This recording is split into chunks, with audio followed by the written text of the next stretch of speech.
LISA est un dispositif conçu pour repérer et comprendre les besoins et les forces des élèves afin de mieux accompagner leur bien-être et leur santé mentale. LISA est composée d'une plateforme numérique, d'un parcours de formation destiné aux enseignants et d'un réseau de collaboration multi-acteurs. Soutenu par l'État, le projet LISA France 2030 vise à améliorer le bien-être d'environ 70 000 élèves dans 190 établissements en France et à l'international. Le projet LISA se construit autour de la question essentielle de comment favoriser le bien-être de tous les élèves afin de leur permettre d'apprendre et de progresser ensemble en s'épanouissant. On voit bien évidemment que chaque élève est unique, qu'il a ses forces, qu'il a ses besoins spécifiques, mais qu'il évolue au sein d'un collectif, le groupe classe. Et le défi qui se pose aux enseignants au quotidien va vraiment être de pouvoir transmettre des connaissances, veiller à l'acquisition des connaissances et des compétences pour chacun de ces élèves au sein d'un groupe. Les statistiques sur la santé mentale montrent l'importance d'adresser ce sujet dans le cadre scolaire. Et c'est dans ce contexte que LISA intervient.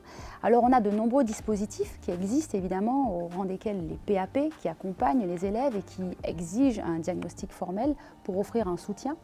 Mais on a aussi des élèves qui n'ont pas forcément ce type de programme d'accompagnement et qui ont également des besoins. Que proposons-nous concrètement ?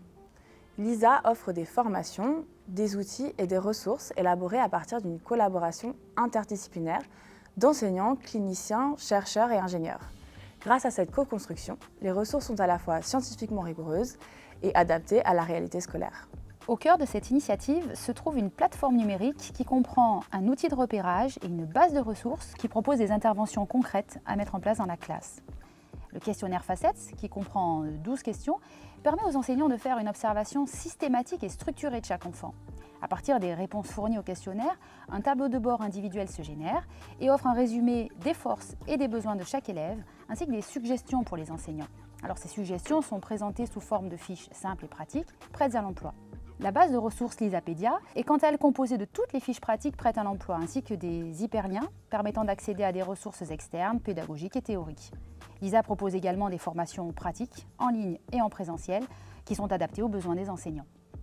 La démarche LISA s'appuie sur un programme de recherche mené par des chercheurs spécialistes de la santé mentale et du neurodéveloppement.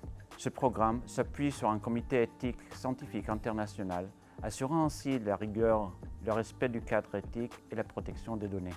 L'école joue un rôle crucial dans le bien-être et l'épanouissement des enfants et des adolescents. L'équipe LISA travaille pour fournir des outils à la hauteur de ces enjeux.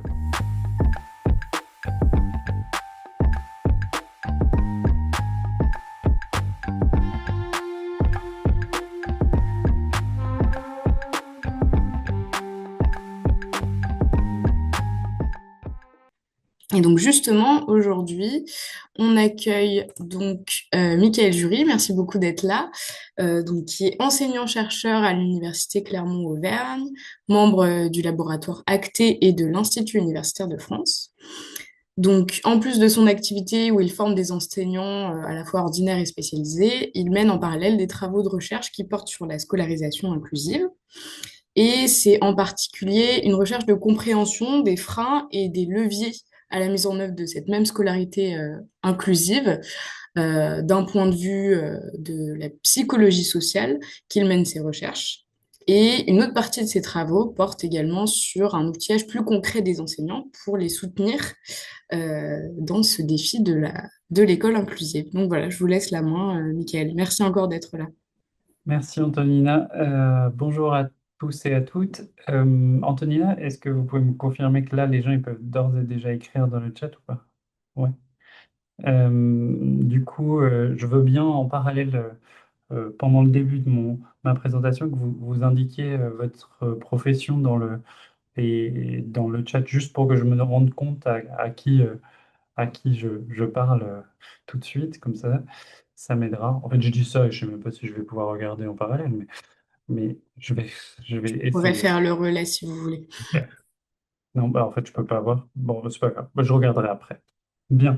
Donc, merci pour cette invitation. Je vais essayer de vous parler d'une partie des travaux, effectivement, que je mène. Alors, je vais employer le jeu là, mais c'est des travaux qui sont évidemment en coopération avec des collègues enseignants-chercheurs, des collègues jeunes chercheurs dans le cadre de leur formation doctorale ou postdoctorale, et des étudiants du master sciences de l'éducation et de la formation, parcours scolarisation et besoins éducatifs particuliers avec qui on travaille, mais je reviendrai là-dessus. Donc, Antonina, elle m'a demandé de vous présenter des éléments en lien avec cette question de l'enseignement à une classe hétérogène, et notamment ce qu'on a identifié comme étant des défis et des leviers. Donc, je vais vous essayer de vous présenter dans les 30 minutes que j'ai quelques éléments. Alors, en fait, tout est présenté à un niveau peut-être d'illustration. Mais si vous avez des questions plus précises sur certains points, je serais ravi d'y revenir dans le temps qu'on aura après. Alors, peut-être pour qu'on se remette tous et toutes dans le bon niveau de lecture, je vais parler, quand je vais parler d'enseigner une classe hétérogène, je vais parler de scolarisation inclusive, parce que cette question de de la classe hétérogène, elle est devenue encore plus saillante à mesure que on a transformé notre système éducatif pour laisser une place à tous les élèves. L'article 1er du Code de l'éducation, comme il est indiqué ici, il reconnaît que tous les enfants partagent la capacité d'apprendre et de progresser, et donc qu'il doit veiller à la scolarisation inclusive de tous les enfants sans aucune distinction. Cette formulation-là, elle fait directement suite à la loi du 11 février 2005 pour la scolarisation des élèves en situation de handicap, notamment dans le cadre de l'école de la République. Et elle s'intègre dans une évolution historique autour de la participation de ces élèves jugés différents. J'ai sur mon bureau un livre qui parle des anormaux d'école, édité en 1910. On était sur cette phase exclusive alors, jusqu'à ce système inclusif où on veut offrir les mêmes opportunités d'apprendre et de démontrer leurs compétences à tous les élèves. Alors pourquoi je vous parle de ça?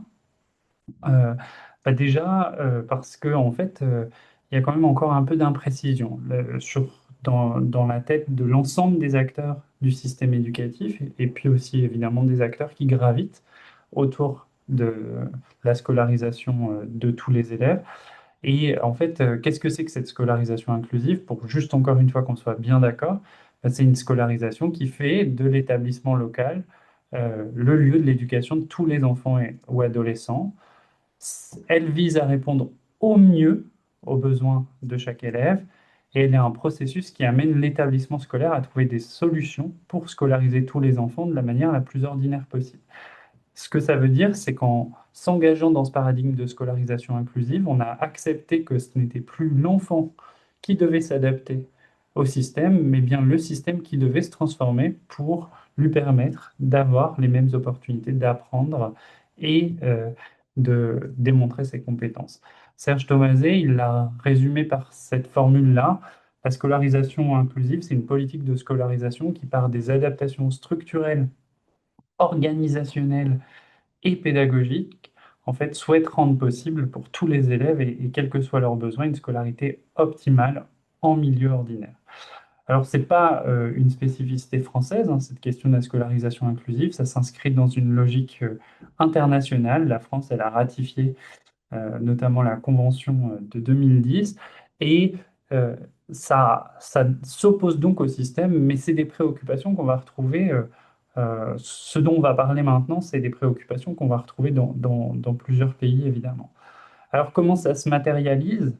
Je vais vous présenter par exemple des premiers résultats qu'on a obtenus dans le cadre du baromètre Écoluma avec l'association Écoluma, où on a essayé d'avoir une visibilité un peu plus claire sur les conséquences de cette scolarisation inclusive en termes d'hétérogénéité.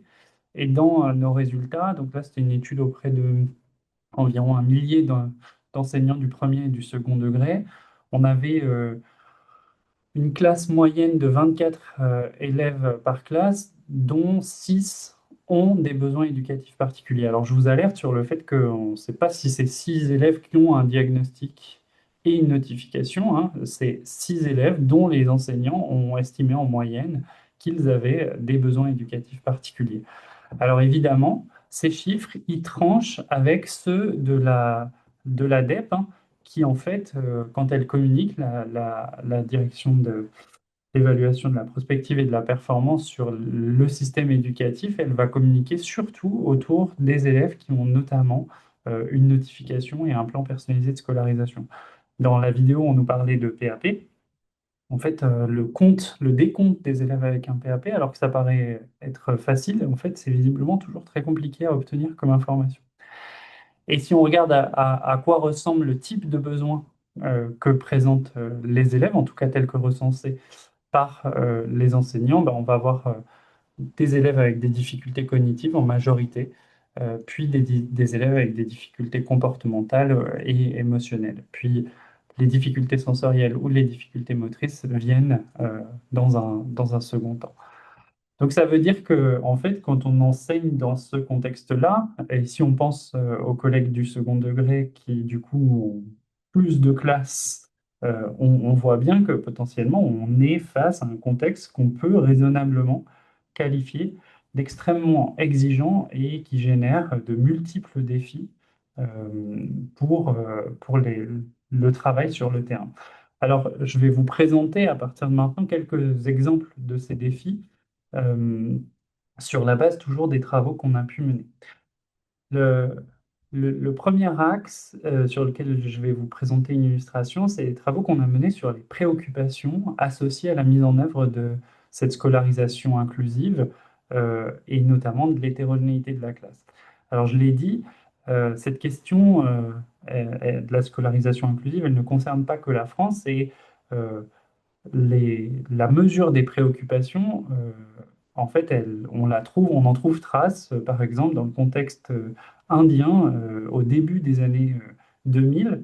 Donc, c'est pour vous dire que c'est des questions qui s'ancrent et qui sont ancrées et qui se posent depuis longtemps déjà. Euh, et donc, nous, on est venu interroger dans le contexte français qui était un peu isolé de ces questions de recherche, mais on pourra y revenir si ça vous intéresse. On voulait savoir quelles étaient les préoccupations associées à la mise en œuvre de cette scolarisation inclusive pour les collègues sur le terrain. Et donc, une étudiante du master dont je parlais, Aurélie Laurence, elle a réalisé une étude en ligne où elle a mesuré, à l'aide d'un outil validé, euh, quelles étaient les préoccupations des enseignants autour de la mise en œuvre de la scolarisation inclusive. Et pour ceux et celles qui sont enseignants dans l'Assemblée ou qui nous écoutent en replay, vous ne serez pas surpris et surprise des résultats, puisque en fait, il y a une inquiétude forte, une préoccupation forte autour des ressources. Est-ce que j'ai les ressources pour faire face à cette hétérogénéité? Il y a des préoccupations en termes de charge de travail, puis des préoccupations en termes de difficultés et relativement peu de préoccupations autour de la pertinence. C'est-à-dire qu'en fait, il semble y avoir un espèce de consensus sur le fait que, ben oui, c'est pertinent de mettre en œuvre l'éducation inclusive, même si on a des craintes, par exemple, associées à la baisse de niveau qui peuvent émerger. Mais là, il y a une espèce de linéarité, hein. D'abord la question des ressources et la charge de travail, puis les difficultés et enfin la pertinence.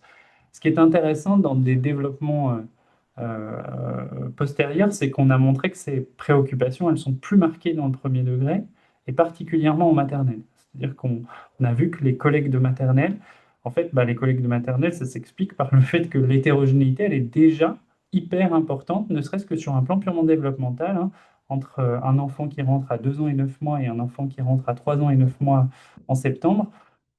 Il y a déjà une hétérogénéité sans qu'il y ait des besoins éducatifs particuliers nécessairement associés. Par contre, ce qui est intéressant, c'est que ces préoccupations, elles diminuent dans le second degré. Pourtant, aujourd'hui, il y a une participation et il y a beaucoup d'élèves aussi à besoins éducatifs particuliers dans le second degré. Donc ça, c'est un élément, par exemple, qui nous interroge. Et alors, un autre élément qui est important, c'est que ces préoccupations, elles ne semblent pas dépendantes du nombre d'élèves à besoins éducatifs particuliers. Souvent, moi, en formation, on entend, oui, mais quand il y a plusieurs profils différents, ça devient vraiment plus difficile. En tout cas, sur la base de ces données-là, ce ne sera pas vrai pour tout, mais ça ne génère pas plus de préoccupations de déclarer avoir plusieurs élèves à besoins éducatifs particuliers dans sa classe.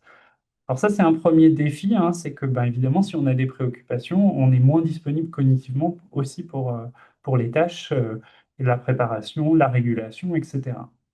Donc on s'est aussi interrogé en termes de défis sur les conséquences en termes de santé mentale. La santé mentale, on vient de l'évoquer à travers les élèves, mais il y a évidemment un sujet autour de la santé mentale des enseignants, hein. Ce n'est pas nous qui l'avons introduit, il est déjà largement documenté. Et donc là aussi, dans une étude faite par deux étudiantes l'an dernier dans le master, on s'est interrogé sur les conditions et sur les facteurs qui augmentent le risque d'épuisement professionnel chez les enseignants. Parmi les facteurs, on avait mesuré, dans cette étude auprès de 2370 enseignants, l'impact de la présence d'élèves à besoins éducatifs particuliers en termes de nombre. Et ce graphique nous dit, que ce soit sur le panel de gauche ou le panel de droite, qui sont deux dimensions de la santé mentale, c'est que ben, les collègues qui déclarent avoir plus de 3 élèves à besoins éducatifs particuliers sont plus susceptibles d'exprimer de l'épuisement émotionnel et de la dépersonnalisation.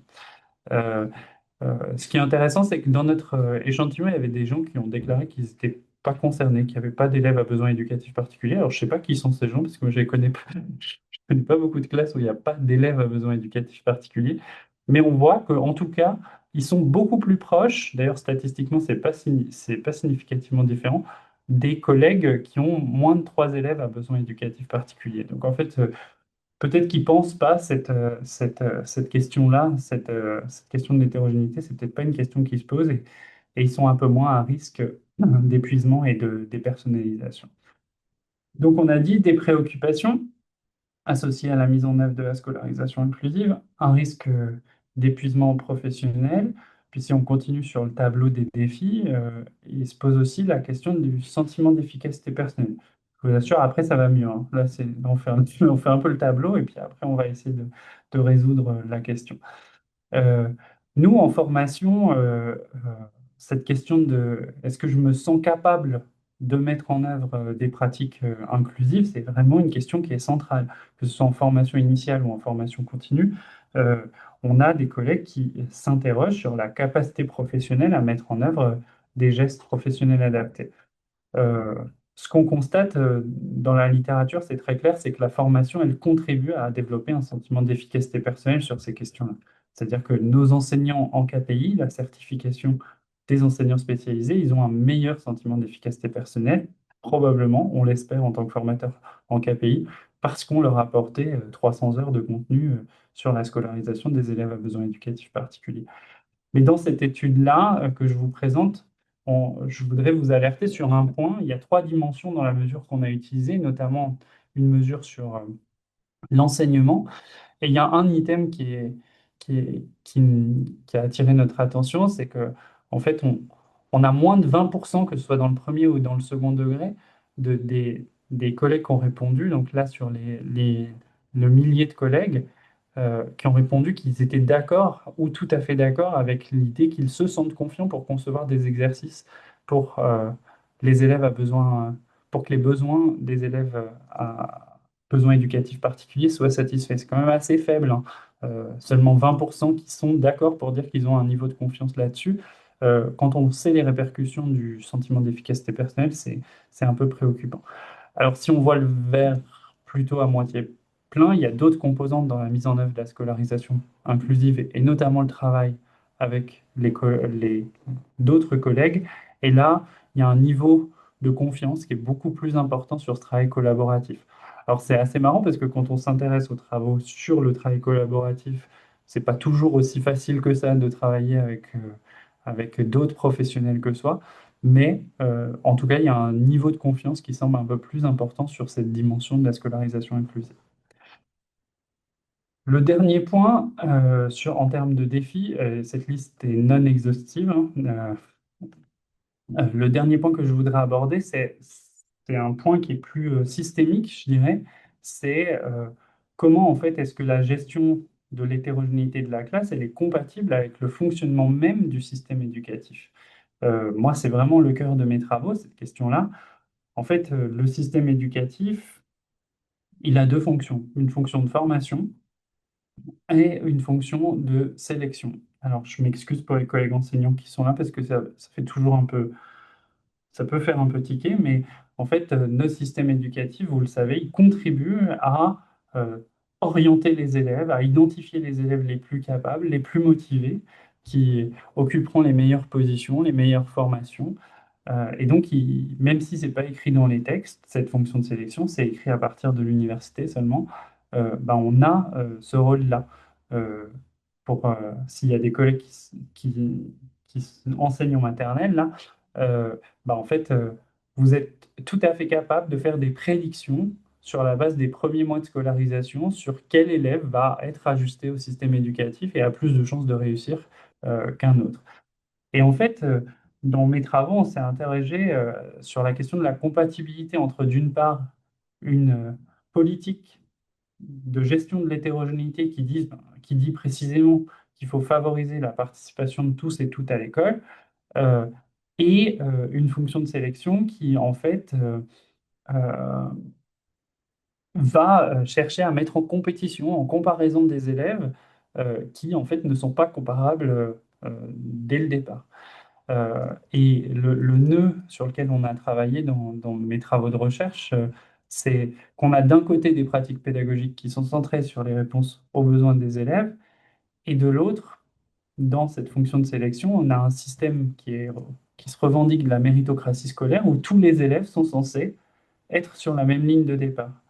Et ça, ça traduit en fait une incompatibilité parce que quand, par exemple, on va donner un aménagement à un autre élève, à un élève parce qu'il a besoin d'un temps supplémentaire, parce qu'il a besoin d'un secrétaire ou d'une secrétaire pour réaliser les- le, le contrôle ou l'évaluation, en fait, cette pratique pédagogique qui est centrée sur le besoin de l'élève, elle vient questionner le mérite de cet élève, le mérite individuel. Donc il y a une incompatibilité un peu systémique euh, autour de, de ce que vise le système éducatif à travers deux orientations qui sont les siennes.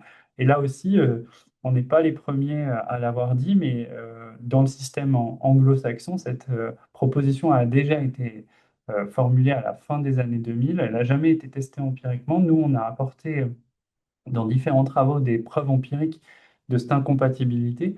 Je vous montre un exemple. On a demandé à des enseignants du premier degré en formation et titulaires d'évaluer les compétences en mathématiques de deux élèves euh, pour lesquels il y avait, donc c'était issu des évaluations nationales en mathématiques, pardon, et on leur présentait la copie comme ça en disant, bah voilà, on a mis en rouge les erreurs et tu dois nous dire si tu penses que la compétence elle est acquise ou non acquise. Et on lui a présenté une deuxième copie pour un autre élève à qui on a dit, en fait, cet élève-là, il a un TDAH et donc l'enseignant a demandé de faire que la moitié des exercices pour qu'il puisse aller au bout. Et il y a le même ratio d'erreurs dans les deux copies. C'est-à-dire qu'en fait, il y a 8 erreurs sur 20 pour le premier élève et il y a 4 erreurs sur 10.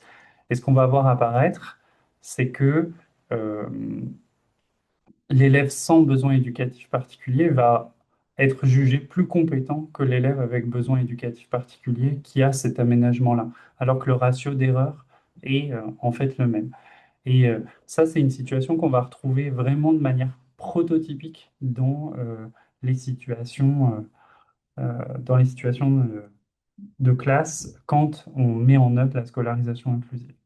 Alors, si je résume cette première partie, en termes de défis, on a des préoccupations fortes en termes de ressources, de charges de travail, un risque d'épuisement professionnel accru, un manque de confiance dans ses capacités à répondre professionnellement et une incompatibilité systémique avec le fonctionnement implicite du système éducatif.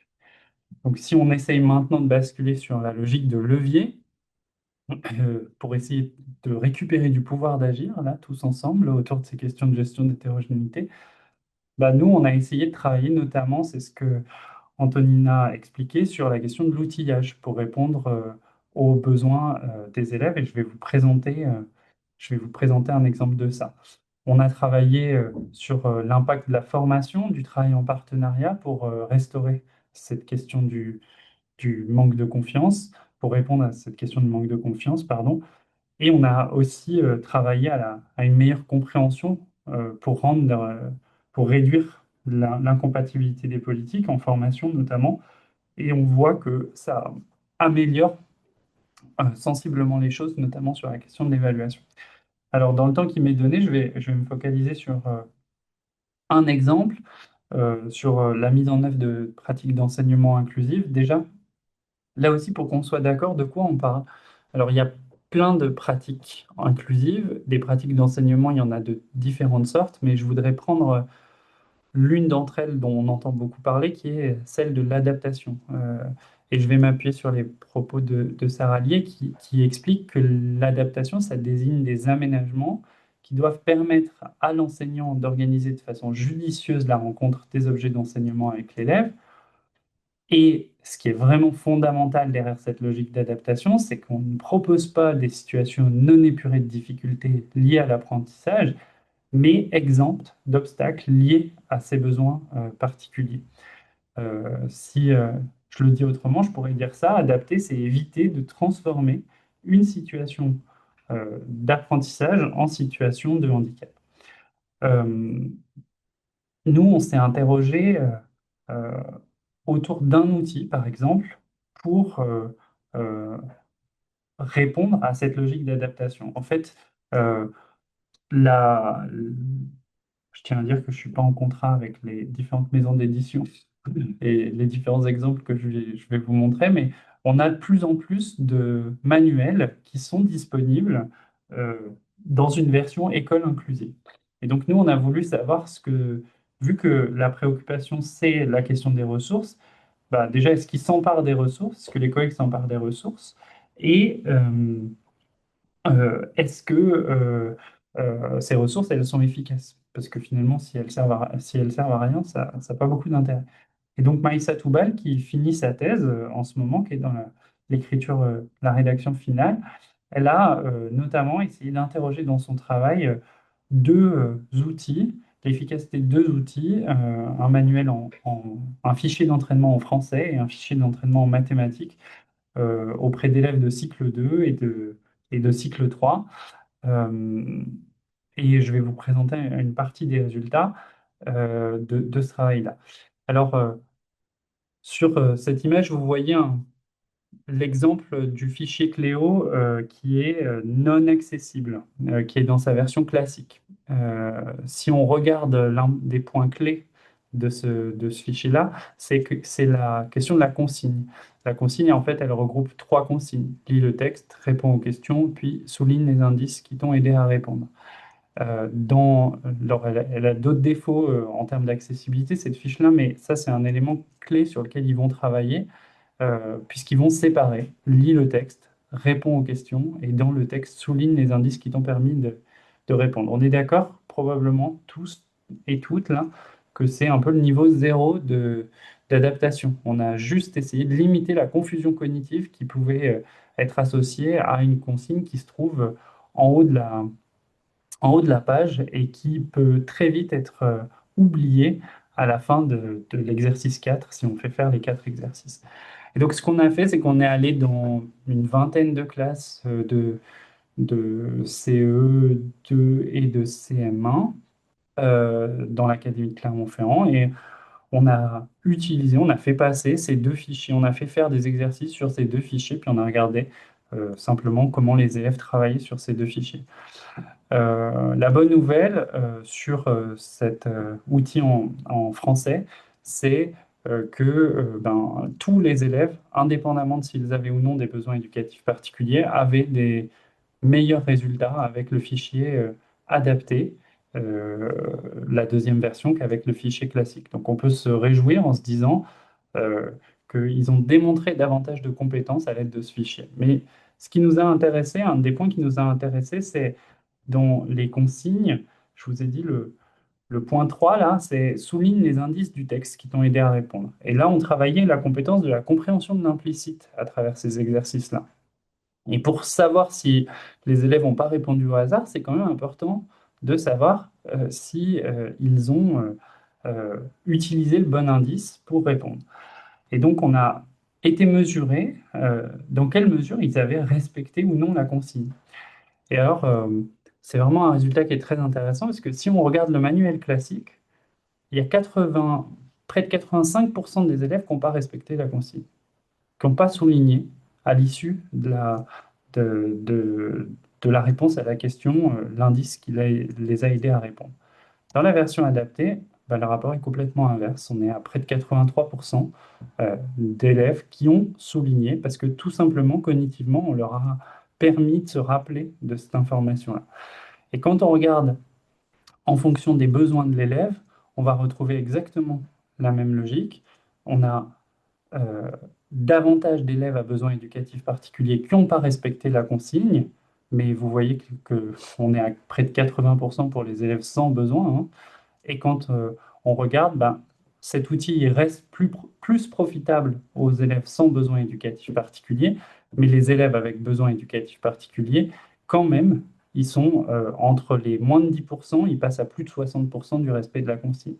Donc il existe des outils qui peuvent permettre de davantage, je dirais, permettre aux élèves de démontrer leurs compétences et de faire ce qu'on attend d'eux, en fait, dans dans le contexte de la classe. Et donc ça, c'est une bonne nouvelle.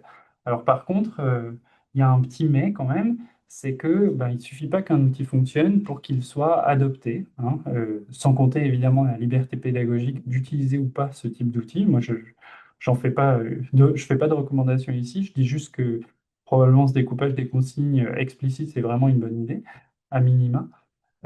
En fait, il faut encore que les enseignants et d'une manière générale les utilisateurs jugent euh, cet outil comme utile, utilisable au quotidien et acceptable, c'est-à-dire en conformité avec ses valeurs. Alors, je n'ai pas le temps de tout vous présenter, mais euh, ça veut dire ici qu'on a un premier levier qui peut être mobilisé à travers l'existence d'outils et de ressources.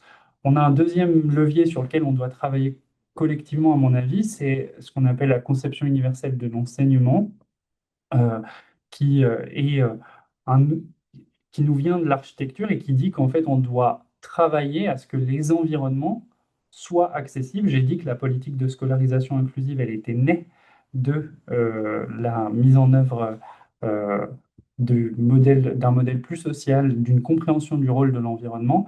Ben là, l'idée, c'est vraiment, à l'image des outils que je viens de vous présenter, d'imaginer quels sont les obstacles a priori et de les enlever pour permettre à un plus grand nombre d'élèves de rentrer dans la tâche. Sylvie Seb, elle le dit comme ça, prendre en compte les obstacles dans nos pratiques d'enseignement dès le départ du travail de conception pour réduire ceux qui sont non pertinents pour le plus grand nombre et ainsi éviter de multiplier derrière des pratiques distinctes à destination des élèves différents. On a d'autres leviers qui existent et le soutien social, c'est un des éléments les plus importants, tant pour prévenir l'épuisement professionnel que pour la mise en place de pratiques d'enseignement inclusive. Et ce soutien social, il peut prendre aujourd'hui plusieurs formes.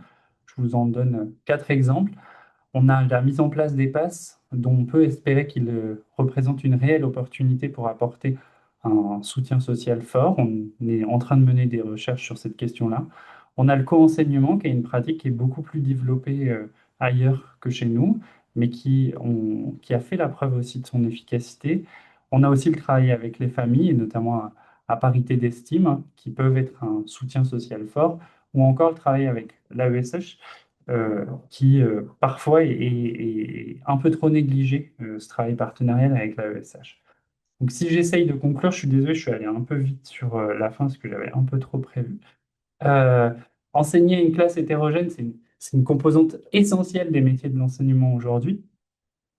Pour autant, ça représente un défi constant pour l'ensemble des niveaux du système éducatif. Je dis l'ensemble des niveaux du système éducatif, hein, parce que nous, à l'université, c'est aussi une réalité, l'université inclusive aujourd'hui, et on a beaucoup de travail à faire pour rendre cette université inclusive. Et la bonne nouvelle, c'est qu'il y a quand même des leviers qui existent pour la mise en œuvre de cette scolarisation inclusive, mais Ce qu'il est important de reconnaître, c'est qu'ils ne sont pas encore facilement mobilisables, car ils nécessitent beaucoup de changements en termes de formation, notamment continue, alors que c'est de plus en plus difficile, en tout cas pour nous, dans notre académie, de réussir à accompagner des enseignants en termes de pratique, tant d'enseignement que de coopération, mais aussi de vision du système éducatif. J'ai le droit de faire un peu de promo, Antonine? Euh, Oui, un petit peu. on a un master, j'en ai parlé, euh, où on essaye d'élaborer plus en profondeur ces questions-là. Vous pouvez accéder à l'information. Il y a même une formatrice et une ancienne étudiante dans l'assemblée, pour ce que j'ai pu voir. Donc, elles pourront répondre aux questions à ma place. Merci de votre attention. Merci beaucoup, Michael, pour cette intervention riche. Je vous propose qu'on passe un petit peu à un petit échange où vous pouvez poser toutes vos questions en fait simplement dans le chat et j'essaierai de les retransmettre à Michael dans la mesure du possible. Juste pour revenir un petit peu sur le profil des personnes qui assistent à ce webinaire. Comme vous n'aviez pas la visibilité sur le chat, donc voilà, on a des enseignantes dans le secondaire, cycle 2, cycle 3, cycle 1, RAZED, responsable pédagogique en Sorbonne. Donc voilà, c'est plutôt un profil d'enseignant. Donc voilà, n'hésitez pas, ne soyez pas timide. Pour lancer un petit peu les échanges, je vous propose de débuter peut-être par une question qui est aussi un petit peu dans la thématique du mois. Donc ce dimanche, c'était la journée internationale du droit des femmes. Et justement, il me semble que vous avez réalisé des études un petit peu sous cet angle-là. Est-ce que vous pouvez nous parler un petit peu du rôle, ou en tout cas de l'impact du genre dans la question de la gestion de l'hétérogénéité de la classe et en lien avec l'école inclusive? Bon, c'est une question un peu large, mais vous la prenez par Ouais, le bout que vous voulez. alors, ce que je peux vous dire, c'est que, en tout cas, si on s'intéresse particulièrement à la question du handicap, donc du coup, là, je fais une focale très centrée sur la question de la scolarisation inclusive en parlant du public d'élèves en situation de handicap. Et si on s'intéresse à l'intersection avec la question du genre, en fait, il y a très, très peu de travaux sur cette question-là. Il y a vraiment, vraiment, vraiment très, très peu de travaux. Et euh, les travaux qui existent, en tout cas en psychologie sociale sur cette question-là, ils font plutôt état du fait que l'identité, enfin, l'élément plus important, c'est le handicap et qu'il y a assez peu de différence en fonction du genre de l'élève. Dans l'étude que je vous ai présentée là, attends, je vais y revenir. Tac. Pardon, je me suis un peu emballé là. Hop. Dans l'étude que j'ai présentée sur la correction de copie, je vais faire ça comme il faut. En fait, on avait modifié le profil de l'élève. C'était soit un garçon et soit une fille, parce qu'on avait fait des hypothèses sur le fait que euh, les aménagements seraient plus pénalisants pour une jeune fille que pour un jeune garçon, notamment parce que la littérature sur les stéréotypes, donc c'était cette étude-là, ce résultat-là, notamment parce que la littérature sur les stéréotypes touchant les garçons et les filles à l'école disent que les filles, quand elles réussissent, c'est qu'elles font davantage d'efforts. Euh, c'est moins dû à leurs compétences intrinsèques en termes d'intelligence, si tant est qu'on soit capable de bien la mesurer. C'est parce qu'elles sont besogneuses, parce qu'elles font des efforts. Et nous, on s'était dit, bah, en fait, si elles réussissent avec un aménagement qui précisément amène les gens à penser qu'il faut pas faire, qu'ils font moins d'efforts, alors elles vont être encore plus punies de cette réussite avec un aménagement. Et au cours des 3 études, on a essayé plein de paradigmes différents, on n'a pas vu de différence. Par contre, on a vu systématiquement que le fait d'avoir des besoins, ça a amené à une moins bonne évaluation. Donc je dirais qu'il y a plutôt il y a besoin de travaux sur cette question-là, mais autour de la question du genre, on n'a pas de résultats très solides quand on croise avec cette question du handicap. Mais ça ne rend pas compte de toutes les réalités pour autant. Merci beaucoup de cette réponse, Michael. Euh, Encore une fois, n'hésitez pas à poser vos questions directement dans le chat. Pour continuer un petit peu, est-ce que vous pouvez, donc le temps que chacun puisse réfléchir éventuellement s'il le souhaite, euh, à des questions, pardon, je m'égare. Est-ce que vous pouvez revenir peut-être sur deux des leviers que vous avez évoqués, en particulier qui englobent un petit peu la question de la collaboration de la communauté éducative pour la scolarité inclusive. Donc, vous avez évoqué la coéducation et le co-enseignement. Est-ce que vous pouvez nous en parler un petit peu plus? Oui, alors un peu moins de la coéducation, parce que ma collègue Chloé Courteau ici serait plus à même, à l'INSPE Clermont-Auvergne, serait plus à même d'en parler. Mais il y a un point commun entre co-enseignement et coéducation. C'est notamment ce que j'ai évoqué un peu en creux, c'est notamment de créer des espaces professionnels où les compétences de chacun sont reconnues et acceptées. Ce qui est difficile dans la mise en œuvre de la scolarisation inclusive, quand par exemple on peut travailler en venant de différents corps professionnels, ce que la littérature scientifique a montré, c'est que on est rarement sur des situations de collaboration effective parce que les espaces et les compétences de chacun sont pas bien respectés. Dans des travaux anciens en psychologie sociale qui se sont intéressés à comment est-ce qu'on peut être ensemble dans un collectif et pouvoir réduire les préjugés les uns à l'égard des autres, il y a notamment cette question de statut égaux qui est clé. Et en fait, si je parle du co-enseignement, euh, on a vu dans des premiers travaux que la présence d'un enseignant spécialisé pour co-enseigner dans la classe pouvait être associé à un regard de délégation, en disant, bah, puisque tu es là, tu vas pouvoir t'occuper de l'élève à besoin éducatif particulier. Comme si ses compétences se résumaient à ça. Et donc, il y a des formes de co-enseignement qui ne fonctionnent pas parce que, en fait, les enseignants ne partagent pas, euh, n'ont pas été invités à partager une reconnaissance de leurs propres compétences, enfin, des compétences de chacun et le respect des compétences de chacun. À l'inverse, il y a des formes de coopération et de co-enseignement où, par exemple, l'enseignant ou l'enseignante du RASET qui intervient va prendre la classe et faire la leçon de français, la leçon de mathématiques à la place de l'enseignant titulaire de la classe. Euh, Parce qu'en fait, ils ont co-planifié la séance ensemble et ils sont en capacité d'avoir des rôles un peu interchangeables. À l'inverse, l'enseignant titulaire qui a, il faut le reconnaître, peu de temps à consacrer à un élève en particulier dans la classe, là, du fait de la présence du collègue qui gère la classe, peut travailler plus spécifiquement. Donc en fait, l'un des leviers du travail de ce travail collaboratif, c'est évidemment de la confiance réciproque avec les professionnels. Et nous, dans le parcours de master que l'on a là, on a des enseignants, on a des éducateurs spécialisés, par exemple. Et en fait, il y a vraiment un travail déjà de compréhension de quel est le champ et le périmètre de compétences de chacun pour savoir aussi ce qu'on peut attendre l'un de l'autre. Et dans la mise en œuvre des pôles d'appui à la scolarité dont je parlais, ça va être un enjeu énorme que de dire, enfin, l'éduc ne sera pas là pour gérer les difficultés de comportement. C'est pas ça son travail.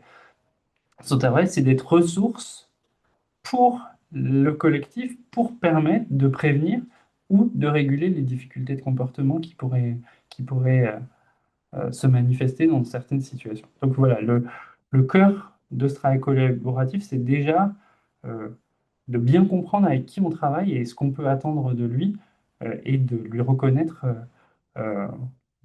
ses compétences. Et Sophie, ce que vous indiquez dans le chat, quelquefois c'est possible, mais pas souvent, je partage largement votre avis. Là aussi, on a une étudiante qui est enseignante spécialisée en sein d'Arased qui a fait une étude sur la mise en œuvre du co-enseignement et qui a montré par exemple que pour que les enseignants soient d'accord, il faut déjà aussi qu'ils aient une compréhension claire de ce qu'est l'éducation inclusive. Et, et nos travaux montrent que ce n'est pas toujours encore le cas malgré le temps qui passe. Merci de ce retour à ce propos. En effet, on voit que c'est une question qui reste complexe avec un réel travail à réaliser en termes d'identification des compétences, de construction de la confiance, comme vous l'évoquiez. Euh, Peut-être une autre question, il nous reste encore un petit peu de temps. Encore une fois, n'hésitez pas si vous le souhaitez à indiquer vos questions dans le chat ou voire même à indiquer un petit peu vos retours d'expérience comme Sophie. Vous avez parlé donc justement de l'incompatibilité systémique entre l'école inclusive et la fonction de sélection de l'école. Est-ce que vous pouvez peut-être nous parler un petit peu de l'impact concret de cette incompatibilité dans les pratiques enseignantes, sur les élèves ciblés, etc. Alors, les impacts, alors je vais partir d'un exemple d'abord, d'une illustration. J'étais avec une médecin coordinatrice à la division des examens pour les aménagements des élèves pour le brevet des collèges, pour le baccalauréat. Et elle me dit, mais tu sais, Mickaël, en fait, on a un vrai problème, par exemple, sur l'octroi d'aménagement pour les examens, euh, notamment parce que, en fait, il faut que tout dans la tête de chacun soit similaire. Si tu es dyslexique, tu dois avoir ça, puis si tu es dyspraxique, tu dois avoir ça, mais comme s'il n'y avait aucune latitude au sein des profils qui existent. Et elle dit, on a eu récemment le cas d'un élève pour lequel tout le collège avait transformé les supports, s'était engagé pour les rendre accessibles avec une police particulière. Je ne me souviens pas de la police. Et en fait, ce n'était pas celle de la division des examens. Et la division donc la famille dans le formulaire a dit on voudrait que ce soit dans telle police, etc. Et en fait, ça a été refusé au motif que c'était injuste pour les autres dyslexiques. Parce que eux, ils n'avaient pas la police qu'ils avaient. Et en fait, quand on entend ça, on se dit il y a quand même un vrai problème. C'est pourquoi c'est injuste, qu'est-ce qui est injuste et qu'est-ce qui t'interroge au milieu de tout ça. Donc, et l'autre exemple, assez prototypique, euh, c'est bah, moi, bon, il n'a pas le niveau autour de ce que je travaille, donc je lui donne une évaluation, mais du coup, je ne la compte pas dans la moyenne parce que je ne sais pas quoi faire de la note. Donc en fait, on voit bien à travers cet exemple-là, c'est toujours dans l'évaluation que ça se manifeste, cette incompatibilité systémique, puisque l'évaluation, c'est ce qui sert à sélectionner, à classer les élèves entre eux. Même si on ne le veut pas, même si on aimerait qu'ils ne regardent pas la note du voisin, ben en fait, on sait qu'ils le font. Euh, et donc, l'incompatibilité, elle va se situer à ce niveau-là au moment où je vais décider, mais est-ce que c'est juste, par exemple, que je lui donne que la moitié des exercices à faire? Est-ce que c'est juste euh, euh, que, il ait son AESH qui remplisse le contrôle? Est-ce qu'elle va pas faire un peu plus que... Et en fait, c'est comme s'il y avait une suspicion perpétuelle autour de la mise en œuvre de ces aménagements. Donc, l'incompatibilité, elle va vraiment euh, se manifester dans ces espaces-là, autour des évaluations. Et alors, il y a un truc qui est assez intéressant quand même quand on y pense, c'est que je vous ai présenté là, dans l'étude, un élève qui réussit moyennement, qui a 6 réponses sur 10 correctes. Donc déjà, à 6 réponses sur 10 correctes, ben, en fait, on vient à douter de la légitimité de la performance. Par contre, s'il avait eu 2 sur 10, il n'y a personne qui serait venu dire, bah oui, mais tu as 2 sur 10 parce que tu as eu un aménagement. En fait, c'est parce qu'il atteint un certain niveau de performance dont on imagine qu'il ne devrait pas euh, atteindre parce qu'il a une situation de handicap, hein, parce que les stéréotypes à l'endroit de la compétence des personnes handicapées sont très robustes, les stéréotypes négatifs. Alors, s'il atteint ce niveau-là, c'est un peu trop suspicieux, donc c'est qu'il y a quelque chose d'autre. Par contre, s'il échoue avec cet aménagement, personne ne va venir questionner cet aménagement. Donc voilà, ça se matérialise dans ces espaces-là, dans les évaluations et dans les négociations aussi avec les collègues. J'étais avec une enseignante spécialisée qui me disait, mais oui, mais moi, je veux bien lui donner des aménagements là, mais au brevet, il les aura pas. Ben, en fait, si, en théorie, il les aura. En fait, il faut les demander. Et Donc, je pense qu'il y a aussi une méconnaissance assez importante autour de ces questions-là, euh, de la part de nos communautés.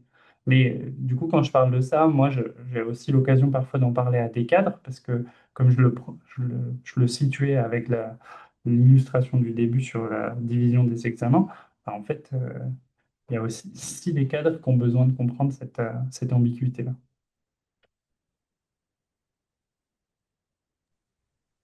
Merci encore pour cette réponse également. Peut-être juste une dernière question. Alors oui, donc Sophie dans le chat nous dit que voilà, elle partage un petit peu ce que vous évoquiez vis-à-vis des examens en particulier. Elle mentionne le fait qu'on arrive au bac avec ce souci-là. Et justement, vous l'avez évoqué pendant votre intervention. Est-ce que il y a des leviers en tant qu'enseignant pour essayer de pallier à ce défi en termes de santé mentale? En fait, tout simplement, en tant que professionnel, soi-même, de ne pas parvenir à accompagner ses élèves comme on le souhaite et à se retrouver dans des situations, comme vous l'évoquiez, où on a un aménagement qui finalement ne peut pas, qui est perçu comme injuste. Alors, sur cette question de la santé mentale, on a identifié plusieurs leviers. Je l'avais je vous le montre là. Alors, je suis désolé, je vais pas. C'est un peu pas accessible pour le coup, mais je voudrais euh, vous expliquer deux points qui sont importants, qui me semblent particulièrement importants en termes de protection de la santé mentale. Déjà, on a vu au niveau de l'établissement, dans cette étude auprès de 2300 enseignants là, que l'un des facteurs protecteurs, c'est d'évoluer dans un climat professionnel de confiance avec ses collègues dans l'école, dans l'établissement. Plus la relation avec les collègues est jugée comme étant apaisée, comme étant positive, moins les gens sont exposés à l'épuisement professionnel. Donc ça doit vraiment interroger, notamment parce qu'on sait aussi qu'il y a des environnements où il y a des difficultés et c'est humain, hein, dans les relations interpersonnelles. Et ça, c'est vraiment des éléments qui ne sont pas protecteurs pour faire face à ce défi de la mise en œuvre de l'école inclusive. Euh, il faut aussi un travail important du support hiérarchique. C'est-à-dire que déjà, si on prend l'exemple du second degré, euh, le ou la chef d'établissement qui est très au clair et qui porte, lui ou elle, cette mission inclusive dans son quotidien professionnel, en fait, les collègues nous disent que enfin, ça ressort comme un élément protecteur en termes d'épuisement professionnel. Donc on a besoin, pourtant dans une profession qui est paradoxalement assez solitaire, où on revendique cette identité, on a besoin de la hiérarchie et d'un soutien de la hiérarchie. Euh, l'autre élément qu'on peut peut-être noter, c'est euh, le fait d'avoir, pour boucler avec ce que j'ai dit, aussi un bon sentiment d'efficacité personnelle. C'est-à-dire que les collègues qui n'ont pas de doute sur leurs compétences, en fait, ça protège assurément de l'épuisement professionnel. Et là, on a montré dans d'autres travaux que très clairement, les expériences de réussite, la formation sont des éléments qui vont à un moment donné renforcer le sentiment d'efficacité personnelle des collègues. Donc voilà, je dirais, et on n'a pas beaucoup de marge de manœuvre quand on est enseignant, aux relations avec les collègues, au support reçu de la part de l'établissement. Mais disons que si on se sent dans un environnement qui n'est pas du tout soutenant, je pense que clairement, pour se protéger, faut réfléchir à en changer avec toute la difficulté que ça implique, hein. Je ne suis pas en train de dire que c'est facile, n'entendez pas ça. Mais ça, pour le coup, c'est un peu un trigger warning. Si ça ne va pas dans l'école, ça ne peut pas aller pour soi. Et pour le sentiment d'efficacité personnelle, euh, je pense que l'un des enjeux, c'est très clair, c'est autour de la formation. Euh, moi, enfin, j'ai la co-responsable du parcours qui est ici avec nous, qui nous écoute. Mais nous, vraiment, on essaye de développer des trésors d'ingéniosité pour que on nous libère les enseignants pour qu'ils viennent se former et pas juste sur 3 heures, mais qu'ils viennent se former au long cours. Parce que les travaux sur l'efficacité de la formation, ils insistent sur ce critère-là. C'est-à-dire que nous, on se démène, on va sur le terrain former 3 heures les gens, dans des animations pédagogiques, dans des formations d'initiative locale. Mais le potentiel transformateur de ces formations, en termes de sentiment d'efficacité personnelle, il est quand même assez faible. Donc on a besoin de formation au long cours. Et on connaît les difficultés de financement des remplacements dans l'éducation nationale, mais c'est vraiment, vraiment quelque chose sur lequel on doit travailler parce que les collègues, ils ont besoin de ça pour aussi prévenir les risques d'épuisement professionnel. Merci beaucoup de ce retour, Michael. Je pense que j'espère en tout cas que c'est une intervention qui a pu répondre un petit peu aux enjeux de chacun, d'éclairer cette thématique aussi, notamment d'un point de vue systémique et structurel. Pas oublier que les choses ne reposent pas uniquement sur soi. Euh, voilà, je vous propose de conclure ce webinaire. Merci beaucoup. Il y a beaucoup de merci, des retours très positifs dans le chat. Certains disent que c'est passionnant. Voilà. Merci pour cet échange et puis je vous souhaite à toutes et tous une très bonne soirée. Au Merci. revoir. Au revoir.